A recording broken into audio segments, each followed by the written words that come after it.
The Palestinian movement Hamas says U.S. President Barack Obama must change his position and support Palestinians. Hamas spokesman Fawzi Barhoum says Obama is beginning to adopt the wrong policy. He blames the U.S. for the suffering of Palestinian people and their collective punishment. Barhoum says Obama must put an end to Israel's crimes and recognize the right of Palestinians to defend themselves. Earlier, Obama warned Hamas that it must end rocket fire on southern Israel. The U.S. president said Washington will continue to support Israel. Well, as the momentum for charging Israel with war crimes grows, Israel appoints its justice minister to lead a legal defense team in order to protect those who carried out the onslaught on Gaza. Israel is being accused of war crimes against humanity, and it's doing something about it. Acting Prime Minister Ehud Olmert wants Israel's justice minister to prepare a legal defense team for all those involved in Israel's 22-day war on Gaza. Israel's first stop: block the names and identities of military leaders who took part on the Gaza assault. Why? Because they could face arrest and prosecution for committing war crimes if they ever get out of Israel. But what has Israel done that needs to be defended? For one, it bombed UN schools. A total of 53 installations used by the UN were damaged or destroyed during this war. 6 of them were being used as emergency shelters. The UN Secretary General was shocked by what he saw in Gaza. This is shocking and alarming. This is heart-breaking scenes which I have seen. Israel is also accused of using phosphorus in its weapons. Amnesty International has accused Israel of war crimes because it used white phosphorus in heavily populated areas. Pictures released by the UN showed what appeared to be white phosphorus falling into a UN compound in Gaza, where hundreds of civilians had taken refuge. If this turns out to be true, war crime charges can be brought up against Israel. In the initial frames, you can see the burst of a shell over the school compound, and you see a lot of little white streams of smoke coming down that sort of looks like jellyfish tentacles. That's a highly indicative telltale sign of white phosphorus being used. The United Nations Special Rapporteur on Human Rights, Richard Falk, says the savagely criminal nature of this military operation is that, as far as he knows, this is the first time that a civilian population has been locked into a war zone and denied the option of becoming refugees. For the Palestinians caught in this war, like this young girl who became an orphan, going back home means going back to nothing.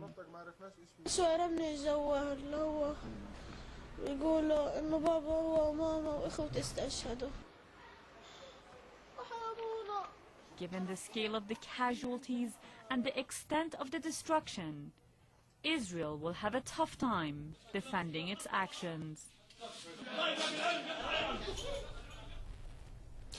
Well, students in the Gaza Strip returned to class for the first time since Israel's 3-week offensive. Many of these children have lost their family members, their homes, and their sense of security. The UN says more than 200,000 students are back to school. The UN facilities provided shelter for the Gaza residents during the Israeli war on Gaza, but Israel killed dozens by attacking the same facilities.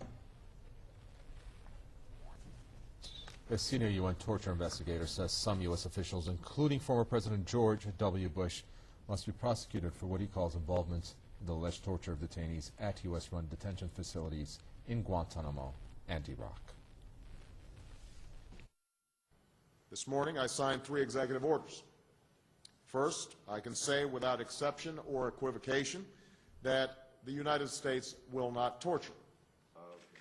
President Barack Obama's decision to end torture, along with the closure of Guantanamo and all CIA secret prisons across the world, was praised both at home and abroad. There are allegations that some European countries, including Romania and Poland, host secret CIA prisons where the so-called terror suspects are kept.